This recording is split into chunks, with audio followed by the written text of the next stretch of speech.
Hello दोस्तों, स्वागत है आप सभी का आपके अपने YouTube चैनल यस के एक्सेलेंस ट्यूटोरियल में। तो दोस्तों, आज हम लोग यूपी बोर्ड परीक्षा 2020-21 मिशन अब की बात 90% पार कक्षा 10 हिंदी के जो है प्रश्न संख्या 4 को जो है सॉल्व करेंगे। और कैसे इसको सॉल्व करेंगे इसमें जो है ये तरीका बताया गया है।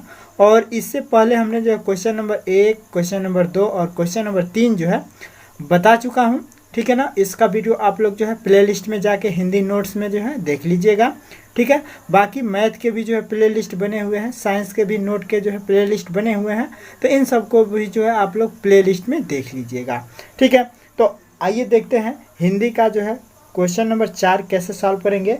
और देखिए क्वेश्चन नंबर 4 ठीक ऐसे ही आपको एग्जाम में भी पूछेगा, ठीक है ना। क्वेश्चन नंबर 4 ये जो है ठीक ऐसे ही आपको एग्जाम में पूछेगा जैसा कि हमने बताया है, ठीक है ना। यहाँ पे देखिए हम आप लोग को दिखा रहे हैं, देखिए ये क्वेश्चन नंबर 4 है, ठीक है, हिंदी का।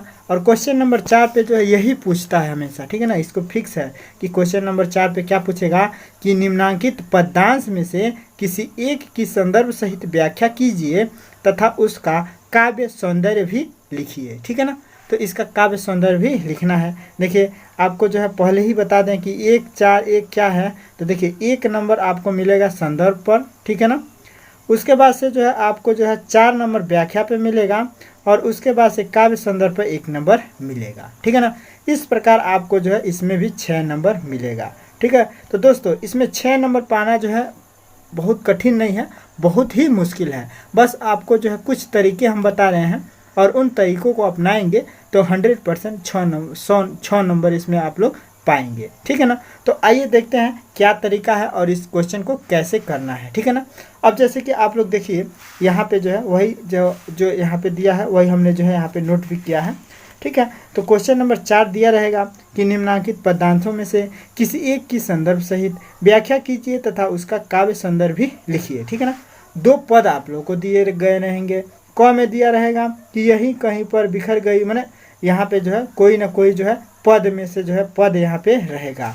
2 पद रहेगा, इन दोनों पदों में से किसी एक का नहीं दे रहा है कि किसी एक का संदर्भ सहित व्याख्या कीजिए। देखिए क्वेश्चन पेपर को जो है पहले ही समझ लेना बहुत बड़ी बुद्धिमानी है, ठीक है ना। पहले आप लोग क्वेश्चन पेपर को समझे रहेंगे तो वहाँ कम से कम समझने के लिए तो टाइम नहीं लगेगा ना। आपको जो है पता रहेगा कि 4 नंबर पे क्या आएगा और हमको क्या लिखना है, ठीक है ना। तो इसलिए क्वेश्चन पेपर को हम इसलिए क्वेश्चन वाइज जो है आप लोग को तैयार करा रहे हैं ताकि क्वेश्चन को भी समझ सकें और इसके लिए जो है क्या क्या तैयार करना है इसको भी आप लोग समझ सकें, ठीक है ना। तो अब देखिए क और ख दिया रहेगा, क और ख में से किसी एक को जो है हम लोग को चुन के करना है, ठीक है ना। तो यहाँ पे हमने जो है क को लिया है, ठीक है ना, और इसी का जो है संदर्भ सहित व्याख्या किया है, ठीक है ना। अब इसको कैसे लिखेंगे, कैसे संदर्भ लिखेंगे, कैसे व्याख्या लिखेंगे, आपको जो है यहाँ पे हम कॉपी पे दिखाते हैं, ठीक है ना। तो यहाँ पे देखिए, यहाँ पे जो है हम लिखेंगे भाई, ये जो है आपके क्वेश्चन पेपर में रहेगा ये सब, ठीक है ना। क्या रहेगा कि निम्नलिखित पदांशों में से किसी एक की संदर्भ सहित व्याख्या कीजिए तथा उनका काव्य सौंदर्य भी लिखिए, ठीक है। अब देखिए, अब यहाँ पे आपको जो है कविता दिया है जो कि हमने आपको दिखाया है कि क कविता रहेगा, ठीक है ना। क और ख 2 कविता रहेगा। कविता का मतलब जैसे सुर, तुलसी, रसकान, सवैया ये सब है ना, इसमें से कोई एक जो है किसी चैप्टर से एगो जो है 2 जो है कविता जो है निकाल लेगा, ठीक है ना। और इसके बाद से इसका व्याख्या और जो है संदर्भ करने के लिए कहेगा, ठीक है ना। तो हमने जो है क्या किया है, इसको शॉर्टकट में लिख दिया है क्या, यहीं कहीं, और लास्ट वाला लाइन ले लिया है ज्वाला सी। और ख में जो है सुनी शूद्र और जो है बौन कंज कली, ठीक है ना। मैंने स्टार्टिंग ख में जो है सुनी सुंदर है ना, सुनी सुंदर बैन सुधार रस सामने, तो यहाँ से जो है ले लिया गया है और फिर अंतिम पंक्ति ले लिया गया है। मैंने बस एक जो है तरह से कि समझिए कि 2 पद दिया गया है, ठीक है ना। तो जब 2 पद दिया गया है आप लोगों को जो है क्या करना है, मान लीजिए कि आपको जो है प्रश्नोत्तर संख्या 4 का जो है क करना चाहते हैं, ठीक है ना।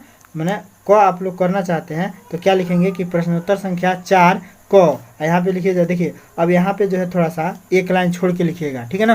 मैंने लिखने का तरीका यही रखिएगा, क्या लिखेंगे कि प्रश्नोत्तर संख्या 4 क, प्रश्नोत्तर संख्या 4 क।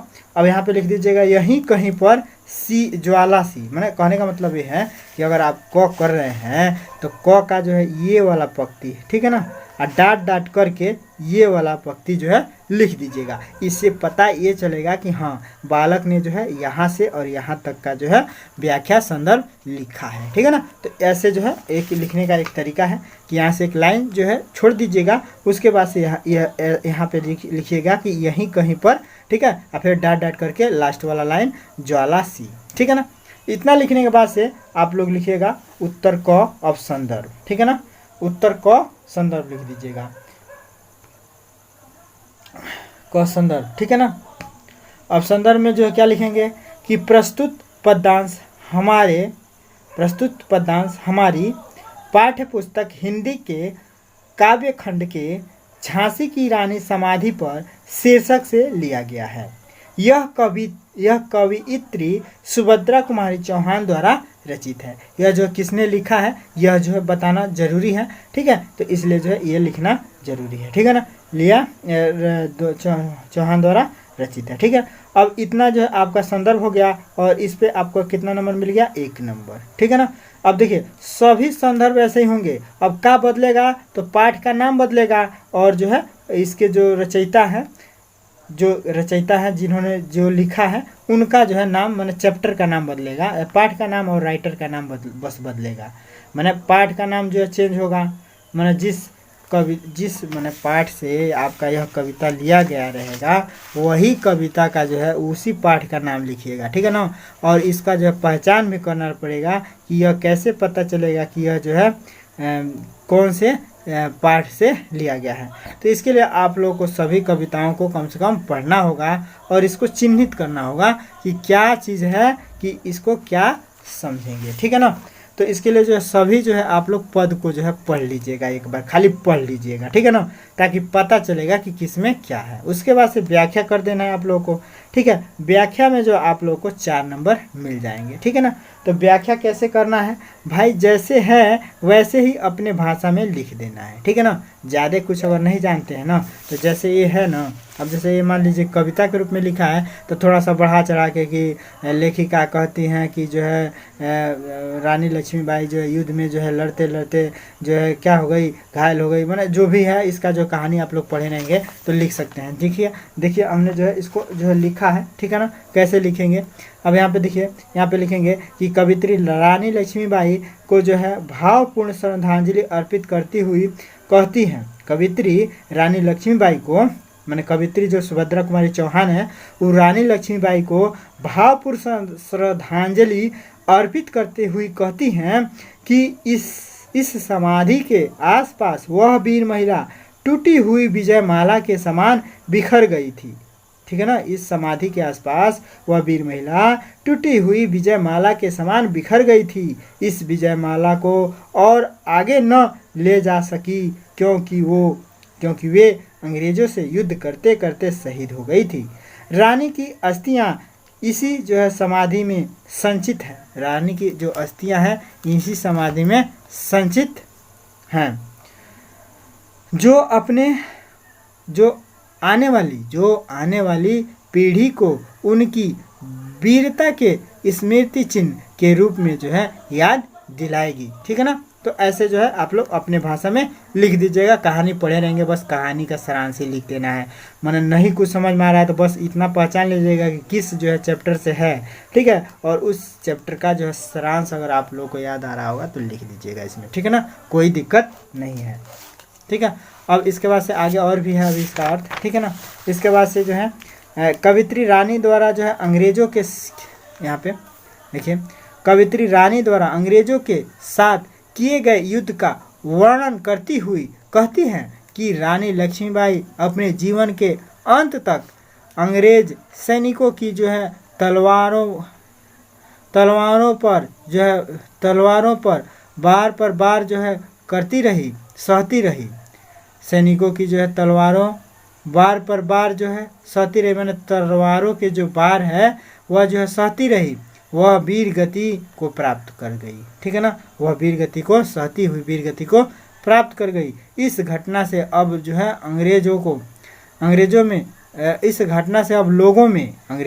लोगों में स्वतंत्रता पाने की लालसा जो है भड़क उठी और वे क्रांति के लिए जो है पूर्ण रूप से तैयार हो उठे। मैंने जब वो मर गई, ठीक है ना, मर गए। जानते हैं आप लोग कि अपने यहाँ के लोग जो है जब तक दो चार को मरता नहीं है तब तक वो कुछ करता नहीं है, ठीक है ना। तो वही है कि जब अब अंग्रेज उसको जो है पूरी तरह से जो है घायल कर दिए, मार दिए, तब जो है लोगों के अंदर जो है क्या हुआ, स्वतंत्रता की भावना जो है जागृत हुई। क्रांति के लिए पूर्ण रूप से जो है तैयार हो उठे। रानी लक्ष्मीबाई के युद्ध भूमि में इस प्रकार वीर गति पाने से उनका यश चारों ओर जो है फैल गया, ठीक है ना। इस प्रकार लिख देंगे। उसके बाद से काव्य सौंदर्य में जो है क्या है, अब देखिए कुछ और तत्व भी दिए हैं, ठीक है ना, मटेरियल जो लास्ट में आपको मिलेगा कि जो है क्या क्या इसके लिए याद कर लेना है। काव्य सौंदर्य यहाँ पे देखिए, भाषा सरल सुबोध और खड़ी बोली है। मैंने जो काव्य है ना, उस काव्य में आप लोग को थोड़ा सा पहचान करना पड़ेगा कि सौंदर्य क्या है, काव्य सौंदर्य क्या है। तो भाषा सरल एवं जो है सुबोध खड़ी बोली है, ठीक है ना। उसके बाद से जो है शैली, यहाँ मैंने भाषा एक हेडिंग दे दीजिएगा। तो भाषा क्या है, सरल सुबोध खड़ी बोली है। शैली में है तो शैली क्या है, ओजपूर्ण है, आख्यान गीति है।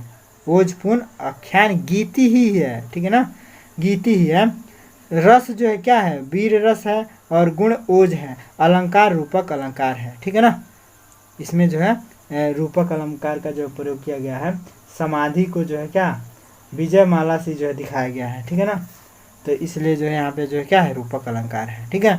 अब इसके लिए आप लोग को जो है क्या क्या याद कर लेना है। तो अब देखिए यहाँ पे जो है 30% कट के साथ जो भी आपका जो अध्याय है उसका जो है अध्याय का नाम और उसके रचनाकार का नाम याद कर लेना है, ताकि जो है संदर्भ लिखने में मदद मिलेगी, ठीक है ना। तो अब यहाँ पे देखिए क्वेश्चन प्रश्न नहीं सॉरी यहाँ अध्याय यानी कि पहला पाठ जो है क्या है, पद है। मैंने काव्य खंड में पहला पाठ पद का है और ये जो है किसने लिखा है, तो सूरदास ने। पहला पाठ जो पद है वह जो है किसका है, तो सूरदास का है। उसके बाद जो है दूसरा धनुष भंग वन पद पर, माने धनुष भंग, ठीक है ना। धनुष भंग संदर्भ आएगा तो अगर धनुष भंग से संदर्भ आता है तो आप लोग धनुष भंग ही लिखिएगा, ये वन पद पर मत लिखिएगा, ठीक है ना। मैंने लिखिएगा कि प्रस्तुत पदांश हमारे पाठ्य पुस्तक हिंदी खंड काव्य के जो है धनुष भंग नामक पाठ से लिया गया। इसके रचयिता जो है कौन है, तो गोस्वामी तुलसीदास हैं, बस। अब यहाँ से देखिए सवैया कविता। अब सवैया में भी जो है आपको जो है क्या लिखना है, सवैया कविता में भी जो है आप लोग जो है कवित, तो सवैया ही लिखिएगा कि प्रस्तुत पदांश हमारे पाठ्य पुस्तक काव्य खंड में जो है संकलित सवैया नामक पाठ से लिया गया है और इसके जो लेखक हैं क्या हैं, रचनाकार हैं, वह रस खान जी हैं, ठीक है ना। उसके बाद से यहाँ पे देखिए भक्ति नीति, तो ये जो है भक्ति का ही जो है नाम संदर्भ में डालिएगा, ठीक है ना। बिहारी लाल मैंने 2 को दे रहा है ना, तो भक्ति समय आई है पहले ही जो है डालिएगा, ठीक है ना। संदर्भ में नीति कविता ये सब लिखने की जरूरत नहीं है, ठीक है ना। अब देखिए अध्याय 5 को जो है हटा दिया गया, 30% कट हो रहा है तो सिलेबस, तो इसमें हटा दिया गया है। 6वां भी जो है अध्याय काट लिया गया है, ठीक है ना। इसके बाद से 7वां है स्वदेश प्रेम, तो इसके रचनाकार हैं राम नरेश त्रिपाठी, ठीक है। उसके बाद से जो है 8वां जो है गायब कर दिया गया है, ठीक है ना, कट कर दिया गया है। 9वां है झांसी की रानी की समाधि पर, और ये जो है झांसी की रानी की समाधि पर, और ये लिखी है सुभद्रा कुमारी चौहान, ठीक है ना। इसको जो है अच्छे से कॉपी पे नोट करके और इसको जो है रट लीजिएगा, ठीक है ना। और उसके बाद से देखिए 10वां नंबर है भारत माता का मंदिर, यह मैथिली शरण गुप्त द्वारा जो है मैंने भारत माता का मंदिर यह, ठीक है ना, ये जो है पूरा है ये, ठीक है ना। तो भारत माता की मंदिर यह जो है क्या है, मैथिली शरण गुप्त से लिया गया। देखिए सबको जो है जहाँ संदर्भ में लिखिएगा इसको तो इन्वर्टेड कामा में ही लिखिएगा, ठीक है ना, सिंगल इन्वर्टेड कामा में, ठीक है, ये जो है, ठीक है। तो अब आशा करते हैं कि आप लोग को यह जो है वीडियो काफ़ी अच्छा लगा होगा और इसमें जो है आप लोग अगर जैसे बताया गया है वैसे जो है अगर तैयार कर लेते हैं तो क्लियर है कि इसमें 5-6 नंबर आराम से जो है आपको मिल जाएंगे, इसमें कोई दिक्कत नहीं है, ठीक है ना। तो इसको जो आप लोग बढ़िया से तैयार कर लीजिएगा, इसको 100% जो है कापी पे नोट करके इसको रट लीजिएगा, कम से कम संदर्भ हुआ तो सही हो जाए, ठीक है ना। और जो प्रत्येक चैप्टर को पढ़ लीजिएगा है जोन आपके सिलेबस में है, जो कट किया गया है क्रॉस किया गया है, समझिए कि 6वां का जो है कट कर दिया गया, इसका मतलब हटा दिया गया। 30% सिलेबस कम हुआ है ना इस साल। देखिए बहुत सारे बच्चों को जो है यही पता नहीं है कि सिलेबस 30% जो है कट के आएगा, ठीक है ना। तो बहुत सारे बच्चे हैं अभी भी कहते हैं कि सर आप झूठ कह रहे हैं, ठीक है ना। लेकिन यह बात सत्य है। आप लोग विद्या क्वेश्चन बैंक भी देख सकते हैं, सारे जो भी विद्या क्वेश्चन बैंक या गाइड आए हैं सब 30% कट के साथ ही जो है बनाया गया है, ठीक है ना। तो इसका मतलब है कि 30% जो है 100% जो है कट करके ही आएगा। तो जो चैप्टर काट दिया गया है उसको मत पढ़िएगा, ठीक है ना। और उसका जो है कुछ भी याद करने की तैयार करने की जरूरत नहीं है, ठीक है। तो फिर मिलते हैं अगले वीडियो के साथ। क्वेश्चन नंबर 5 को बताएंगे कि उसको कैसे हल करना है और क्या क्या जो है डाटा आप लोगों को तैयार कर लेने हैं। तो इसी के साथ जय हिंद, जय भारत। पढ़ते रहिए, मस्त रहिए, अपना ख्याल रखिए, अपने माता पिता का ख्याल रखिए। जय हिंद।